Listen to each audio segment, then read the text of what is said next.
Welcome dear students.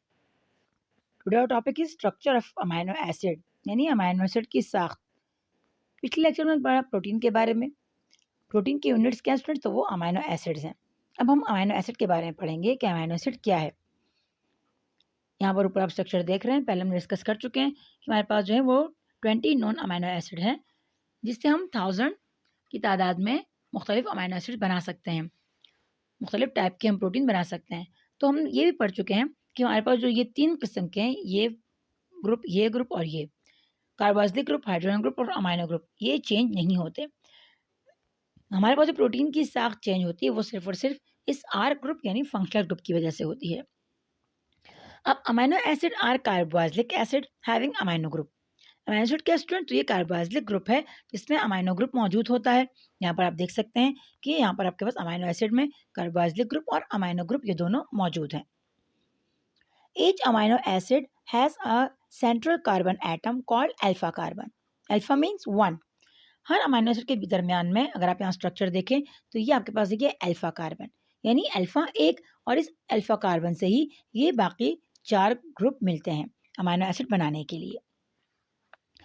There are 4 different group attached to the alpha carbon. 4 मुख्तलिफ किस्म के जो ग्रुप हैं वो मिलते हैं अल्फा कार्बन से, यानी इस एक कार्बन से। These are amino group. ये ग्रुप अमाइनो ग्रुप हैं, carboxylic group, hydrogen of alpha carbon and R group. इस तरह के ऊपर आप तस्वीर में भी देख सकते हैं इसको। The former 3 group attach to the alpha carbon are constant member. The former 3 group, ये जो ऊपर के 3 ग्रुप हैं अटैच ये मिले होते हैं द अल्फा कार्बन से आर कांस्टेंट मेंबर, ये कांस्टेंट मेंबर हैं, यानी ये तीनों कार्बोक्सिलिक ग्रुप, हाइड्रोजन और अमाइनो ग्रुप ये इसके कांस्टेंट मेंबर है, ये अपनी जगह चेंज नहीं करते, ना ही ये तब्दील होते हैं। And are present in all amino acid, और ये तमाम अमाइनो एसिड में मौजूद होते हैं। वाइल द फोर्थ वन, लेकिन ये चौथा आर ग्रुप है, सारी शैतानी यहाँ पर सारी शरारत इसी की होती है। इस वेरिएबल, ये मुतगय्यर है, ये तब्दील होता रहता है। यानी बाकी जो अमाइनो एसिड का जो स्ट्रक्चर है उसमें amino group, carboxylic group, hydrogen ये कांस्टेंट मेंबर होने के साथ साथ हर अमाइनो एसिड में मौजूद भी होते हैं, लेकिन जो अमाइनो एसिड की जो तब्दीली होती है वो सिर्फ और सिर्फ आर ग्रुप की वजह से आती है, क्योंकि ये वेरिएबल है। इट इज़ इधर, ये दोनों हो सकता है, यानी हाइड्रोजन भी यहाँ पर हो सकता है या कोई अल्काइल ग्रुप भी इसमें मौजूद हो सकता है। Due to this variable the amino acid are different from one another, और इसी मुतगय्यर यानी तब्दीली की वजह से जो अमाइनो एसिड होते हैं वो एक दूसरे से मुख्तलिफ होते हैं।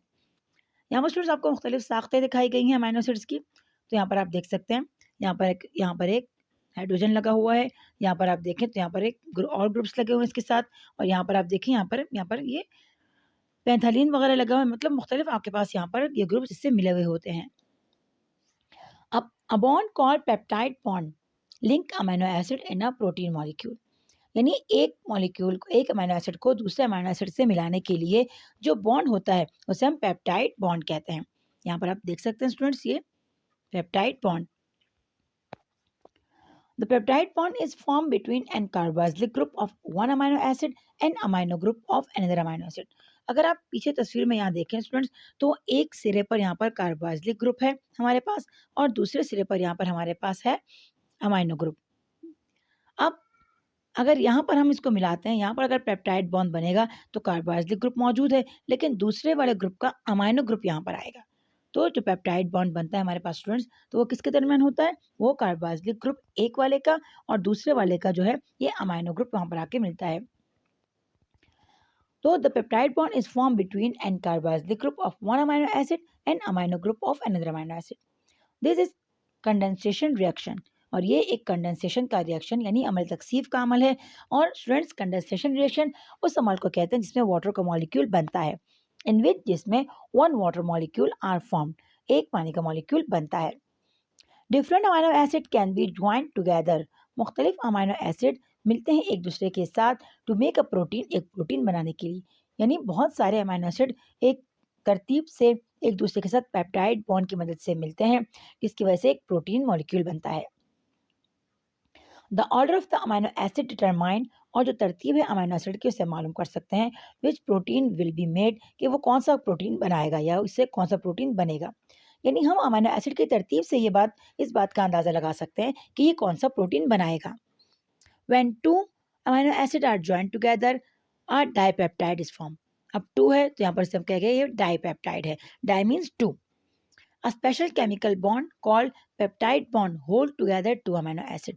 जिस तरह दो चीज़ों को मिलाकर रखने के लिए हमें उसके दरमियान किसी चीज़ की ज़रूरत होती है, जिस तरह के दो ईंटों को मिलाने के लिए सीमेंट की, दो कागज़ों को मिलाने के लिए ग्लू की या स्टिक वगैरह की, इसी तरह दो अमीनो एसिड्स को मिलाने के लिए हमें जिस बॉन्ड की ज़रूरत होती है उसे हम पेप्टाइड बॉन्ड कहते हैं। A special chemical bond, एक खास chemical bond called a peptide bond, जिसे हम पेप्टाइड बॉन्ड कहते हैं, होल्ड टुगेदर मिलते हैं, एक पकड़े रखते हैं एक दूसरे को, टू अमीनो एसिड, दो अमीनो एसिड्स को। Protein usually consist of multiple amino acid. Protein आमतौर पर मुश्तमिल होते हैं कई अमीनो एसिड पर। फॉर्मिंग चेन्स भी होती हैं, मतलब चेन की शक्ल में होते हैं, that are held together by peptide bond, जो कि दूसरे के साथ मिले होते हैं पेप्टाइड बॉन्ड की मदद से।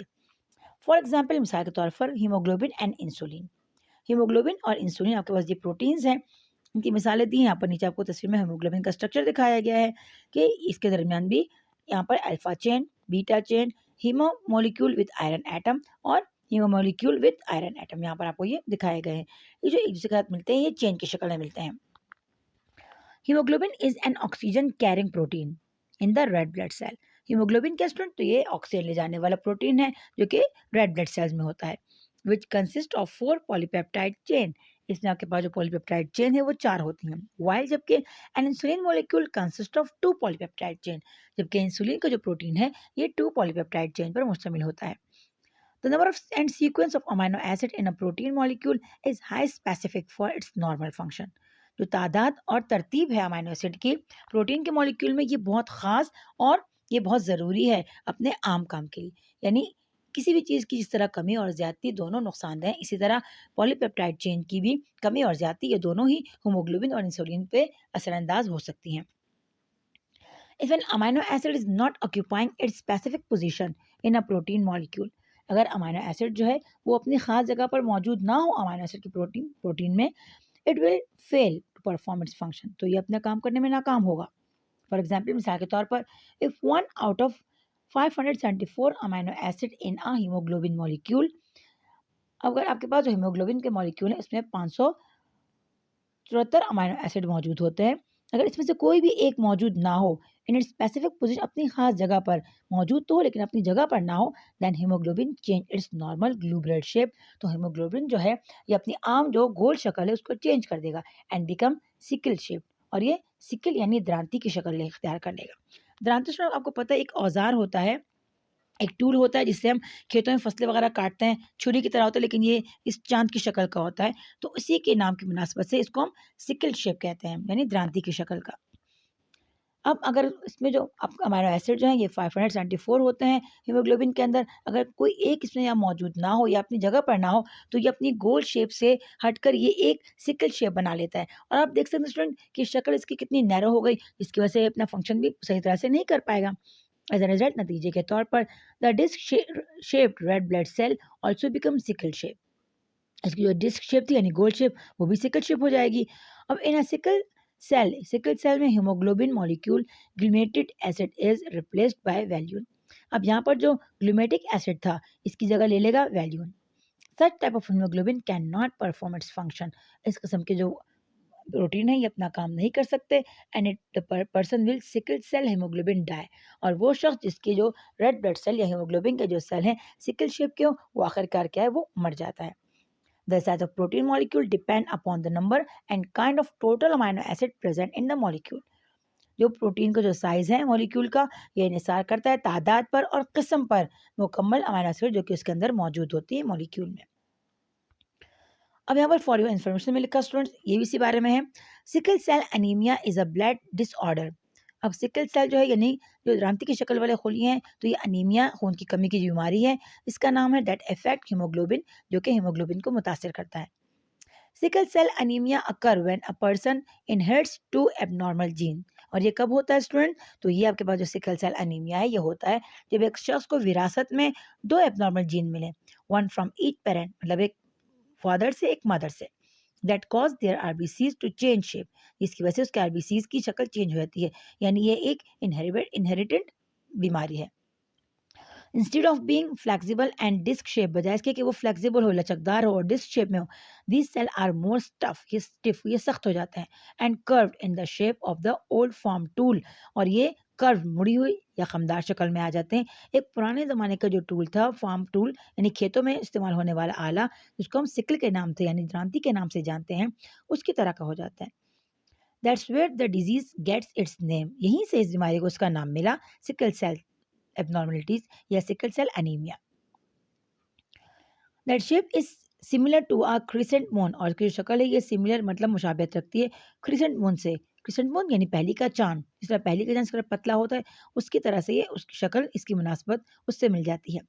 Red blood cell with normal haemoglobin, और वो जो रेड ब्लड सेल जो कि नॉर्मल हीमोग्लोबिन मतलब गोल शेप में हीमोग्लोबिन ए और एच पी एच मतलब haemoglobin A, move easily through the blood stream, ये आसानी से खून की नालियों में जा सकता है, ब्लड स्ट्रीम खून की नालियाँ, delivering oxygen to all of the cell of the body, और ये तमाम जिस्म के खुलियों को ऑक्सीजन पहुंचाता है। Normal RBC are shaped like disc और डोनट, जो आम आरबीसी है इसकी शक्ल जो है ये डिस्क लाइक या डोनट लाइक। डोनट तो आपको अच्छी तरह मालूम होगा क्योंकि डोनट आइसक्रीम भी आपको पसंद है, डोनट का केक भी आप खाते होंगे, तो उस शेप का यह हो जाता है।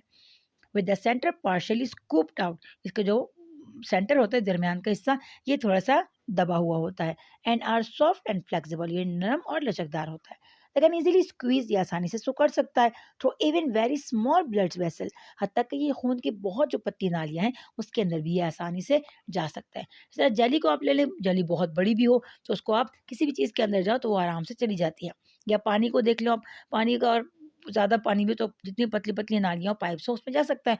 तो जो आम नॉर्मल आपके पास जो सेल हीमोग्लोबिन का ये फ्लेक्सिबल होता है, लचकदार होता है, तो आसानी से ये मुड़ सकता है। लेकिन जो सिकल सेल होता है ये स्टफ़ होता है, सख्त होता है, तो ये अपनी शक्ल को आसानी से चेंज नहीं करता, इस तरह से ये खून में की नाली में आसानी से नहीं जाता, जिसकी वजह से बंदे को खून सही नहीं पहुँचता, इसकी वजह से इसकी मौत हो जाती है। होप स्टूडेंट आपको आज का लेक्चर समझ में आ गया होगा। कोई बात समझ में ना आई हो कमेंट करके आप पूछ सकते हैं। अपना बहुत सारा ख्याल रखिएगा, दुआ में ज़रूर याद रखिएगा।